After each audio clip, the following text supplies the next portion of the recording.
Update 3, cheating wife ruined family and ex-mas.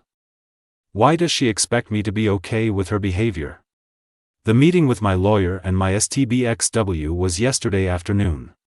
She showed up 30 minutes late, she didn't bring a lawyer and she claims she doesn't have, or need one. Instead, she brought one of her new harpy friends. Censored until after hearing. My lawyer had given me very strict instructions on how to behave. I was not to react to anything they said in a negative way. If they addressed me, I was to respond in a non-confrontational manner or positively if I could. If my lawyer put one of both of her hands flat on the table, I needed to keep my mouth completely shut. So they show up late. No masks, of course. The harpy, censored, tries to insult me and wind me up in any way she can think of.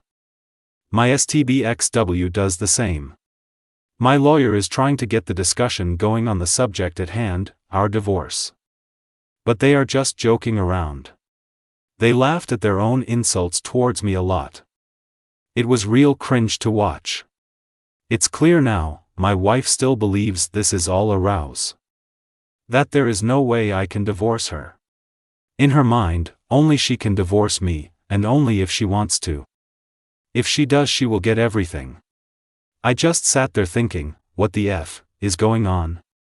I didn't actually say anything of substance, I only responded a few times and it was along the lines of, yes, you are probably right, or, I really don't know. Finally they ran a bit out of steam. My lawyer got the word and started putting forward the proposed settlement for an amicable divorce. One of the first things she said was that I was willing to be generous for a quick peaceful resolution. That I would pay her a large lump sum of $60,000 for the equity in the house investments, etc. My lawyer didn't even finish this sentence before my STBXW got all exited together with her harpy friend. Nudged on by the horrific-looking harpy next to her, STBXW wanted to know where to sign. My lawyer asked several times if my STBXW didn't want to go over the rest of the agreement first. But no, STBXW wanted to sign right away. She started talking about when she could expect to receive the money, and that they needed to get to the pub. So my lawyer calls someone in, whispers something to them, and there was a flurry of activity.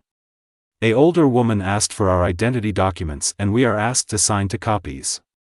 When we were done, the old lady stamped it and I later found out that she was a notary. My lawyer, almost standing on the palm of her hand at this point, thanked my STBXW and the harpy and told them we were done. They left and my wife didn't even bring her copy of the agreement with her.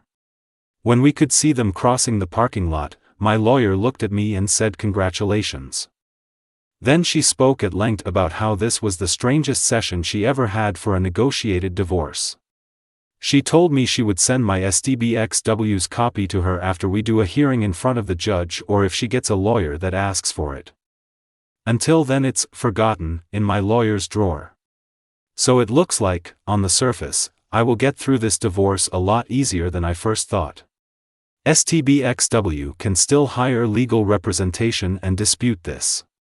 My lawyer told me she would try to call in every possible favor she could think of to get me a hearing with a judge as soon as possible.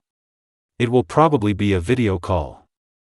I have also hired a PI after the advice I got here on Reddit, and he got photos of my wife making out with 2 different guys at 2 different bars yesterday, and she went to a hotel with one of them.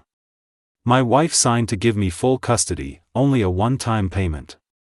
No spousal support, no nothing, just $60,000 and I am free.